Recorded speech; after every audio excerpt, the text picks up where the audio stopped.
Welcome to Joshua Tree National Park in California. Do you know the name of this unusual tree? It is called the Joshua tree. Even though it is called a tree, it is not actually a tree. It is a giant yucca, rugged, twisted, and standing like a desert guardian. These strange and beautiful plants greeted us at the end of our day. But before that, we made 3 unforgettable stops. We walked among fan palms at Cottonwood Spring, got up close to the spiky Cholla cactus, and climbed around the famous skull rock. Yes, it really looks like a skull. Along the way, we'll share useful tips and little insights for anyone planning a visit. But first, to see how our day unfolded, let's rewind to the beginning of our journey. So this is another beautiful day at Palm Springs, California. Right now, we are on our way to explore Joshua Tree National Park, and we have chosen to enter through the Cottonwood Visitor Center. For us, a successful family trip means making sure everyone enjoys the experience. That's why we found our own way to explore national parks, with shorter walks, fun stops, and smart planning. Let us show you how we did it in Joshua Tree. Tip number 1. If you're planning a visit, buy your park pass online ahead of time.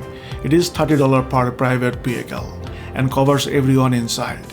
I will include the link in the description. Trust me, this simple step can help you skip the long lines at the entrance. Now, let me show you the map and walk you through our route so you can visualize it better. And I will also explain why we chose to start our visit at the Cottonwood Visitor Center. Let me show you the map of Joshua Tree National Park. There are 3 main visitor centers, 2 up north and 1 down south at Cottonwood, which is where we're starting our trip. Here's something cool. This park actually sits at the meeting point of 2 deserts, the Colorado Desert in the south and the Mojave Desert in the north, where the famous Joshua trees grow. And yes, this place is massive. It covers over 1,240 square miles, which makes it even bigger than the entire state of Rhode Island. So, it is really important to plan ahead and decide what you want to see and how far you are willing to go. You could easily spend several days here and still not see it all. If you are staying near Palm Springs, like we were, entering from Cottonwood Visitor Center makes a lot of sense. The road forms a loop, so you can go through the park and exit back toward the town. We bought our pass online, so we skipped the line and headed straight in. Here is our plan for the day. Our first stop is Cottonwood Spring. Second stop, the Cholla Cactus Garden. Third stop, Skull Rock. And our final stop to see the Joshua trees up north, near the Hall of Horrors area, where we walked around and enjoyed the view. Right now, we are in front of the Cottonwood Spring sign, ready to explore. Cottonwood Springs is our first stop. It is a peaceful desert oasis, and it is easy to see why. It was formed by earthquake activity and natural underground water, creating a rare and lush spot in the middle of this dry landscape. It is just a short drive from the Cottonwood Visitor Center. Here is the tip number 2. Before heading into the park, be sure to download offline maps of the Joshua Tree National Park. Cell service can be spotty or unavailable in many areas, so having a map on hand is a must. One of the highlights here is the California fan palm, the only palm tree native to the western US. It is pretty amazing to see these tall, shady palms thriving right here in the desert. Their big, fan-shaped leaves make them instantly recognizable. They are not just beautiful, they are a vital part of the desert ecosystem, offering shelter and food for birds, bats, and even lizards. If you are up for a bigger adventure, the Lost Palms Oasis Trail starts right here. It is a 7.5-mile round-trip hike that takes you to a more remote palm oasis. We did not do the full trail. Our daughter isn't a fan of long hikes, but we still walked a short stretch of it to get a closer look at the fan palms. We spent a little time soaking in the peaceful surroundings, stretching our legs, and enjoying the view. It is a beautiful, relaxing first stop that sets a calm tone before exploring more of the park. So this is Oasis, Cottonwood Springs. It is inside the national park. It's a beautiful It was such a fun experience walking along the trail, surrounded by these towering fan palms on both sides. I had seen them in movies and pictures before, and always wanted to see them up close. Now we finally have. That's one more thing checked off from our list. Our next stop is Cholla Cactus Garden, about a 35 minutes drive from here. On the way, we'll show you more of the unique landscape inside Joshua Tree National Park. So now we're driving in the Joshua National Park. It's beautiful. As you can see, the road through the park is smooth and easy to drive. It is a two-way road, and you'll notice cars passing from both directions. Here is an important reminder. If you are coming for a day trip, make sure to bring snacks, food, and plenty of water. There are no shops or restaurants inside the park, so you'll need to come prepared. You won't find designated parking spots everywhere, but you'll see cars pulled over as people stop to enjoy the views, go for a walk, or start a hike. We're almost at the Cholla Cactus Garden. Let's head over and take a closer look. So this is our second stop, the Cholla Cactus Garden. Cholla Cactus Garden is one of the most unique and photogenic spots in Joshua Tree National Park.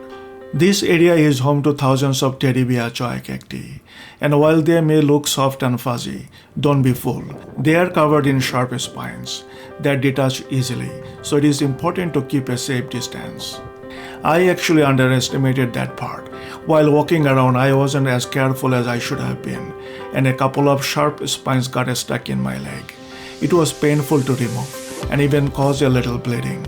So definitely be cautious, especially if you're visiting with kids or grandparents. And it is always a good idea to keep a small first aid kit handy when traveling. So this is a jumping cactus. It poked me. I had a little bleeding. So you gotta be careful actually. I underestimated it. But just have to be careful if you go near it. Arisha, did you get any of this stuck in your clothing, shoes? Ranu?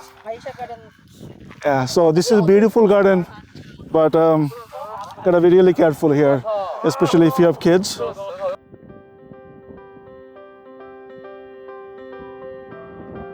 What makes this area so special is this dense patch of Cholla cacti grows only in a very specific conditions, a unique mix of elevation, desert heat, and sunlight.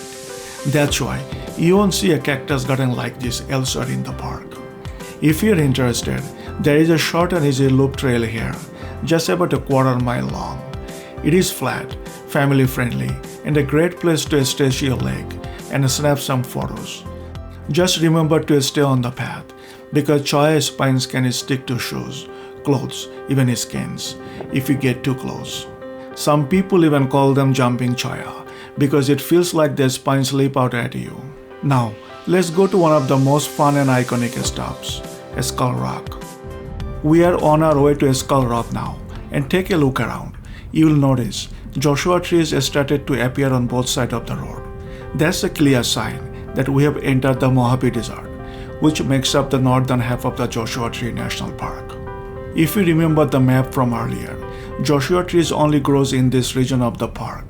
We'll dive deeper into that and get a closer look at these iconic trees a bit later on.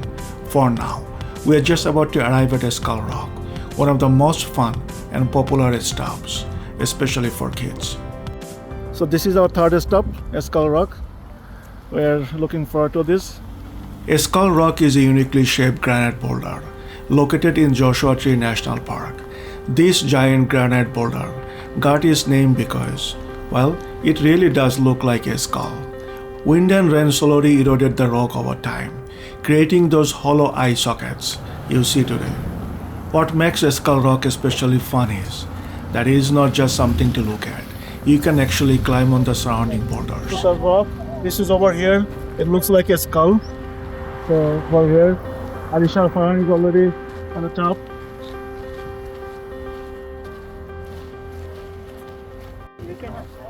So this is the closer look of the skull rock.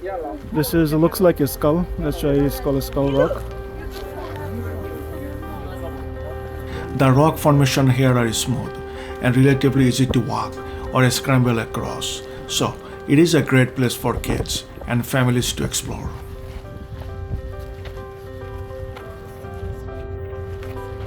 Skull Rock is right off the main road, so it is super easy to access.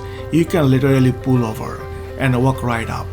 Whether you are snapping photos, climbing boulders, or just taking in the scenery, this is definitely one of those spots that brings out everyone's sense of adventure. We climbed up ourselves and had a great time, and we are not alone. There are small kids, big kids, parents, all enjoying the chance to get hands-on with these natural formations. It's just like a nature's playground. Just be careful.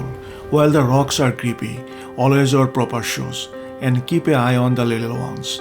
There are also a short nature trail that loops around the area if you want to explore more without climbing. It's so beautiful. Oh yeah, what's that? After that, how do you get down from there?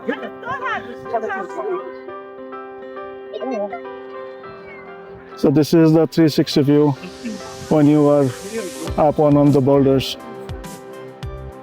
Very nice. This is definitely a must stop when visiting Joshua Tree National Park. Now, let's continue exploring the northern side of the park as we head to our fourth and final stop, the Hall of Horrors area. Along the way, we'll show you more of the iconic Joshua trees that make this park so special. So as you go to the north, things start to look very nice. You will see a lot of Joshua trees both sides of the road. As you drive from Skull Rock to the Hall of Horrors area, you will start noticing more and more the park's namesake, the Joshua tree. These twisted, spiky trees are only found in the Mojave Desert, and they have become a symbol of this rugged landscape. Here is a fun fact. The Joshua tree even inspired the name of U2's iconic 1987 album, The Joshua Tree. Bono reportedly named it after learning the tree's significance when the band was exploring the Mojave Desert in America. That album meant a lot to me growing up. The music, the message, the imagery. And ever since then, I have always wanted to see a real Joshua tree in person. And now, here we are. It is a little emotional, honestly. Finally, standing in this desert surrounded by these unique trees. It feels like I have closed a loop from childhood, bringing music and travel together in such a meaningful way. We're almost at our next stop, the Hall of Horrors area. But before we get there, I want to share a few quick thoughts. We visited at the end of November, and the weather was perfect, around 70 to 75 degrees in the Palm Springs area. But keep in mind, even if the forecast says 68 degrees inside the park, it can feel much cooler at higher elevation. The desert breeze can really surprise you, so we recommend bringing a light jacket, especially if you plan to spend time outdoors. This video isn't just about 4 amazing stops.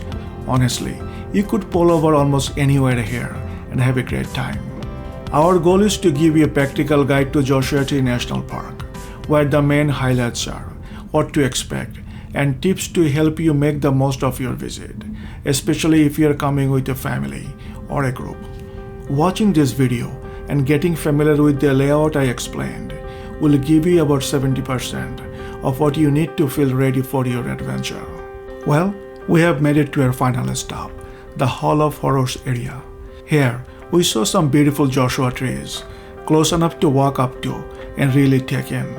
The shapes of the Joshua tree against the desert sky are truly one of a kind. From this point, you can continue toward the Queen Valley area or down Case View Road. Both offer great opportunities to see even more Joshua trees. In fact, the farther north you go, the more trees you'll find. We made a couple of spontaneous roadside stops earlier in the day when we saw big clusters, and that worked out perfectly for us. There is a designated parking area and a restroom here, which is especially helpful if this is your last stop of the day. When planning your visit, it is smart to think ahead. From here, It could be still an hour or two before you exit the park, so having access to a restroom is a big plus. The Hall of Horrors area is also known for its dramatic rock formation and hidden slot canyons. If that interests you, it is definitely something to explore. Though for us, it felt like similar to a skull rock, so we chose to skip it this time. Joshua Tree National Park is an incredible place, full of surprises, beauty and calm. We hope this video gave you a helpful head start and some inspiration for your own trip. As always, thanks for coming along with us. Don't forget to subscribe and stay connected, and we'll see you in the next one.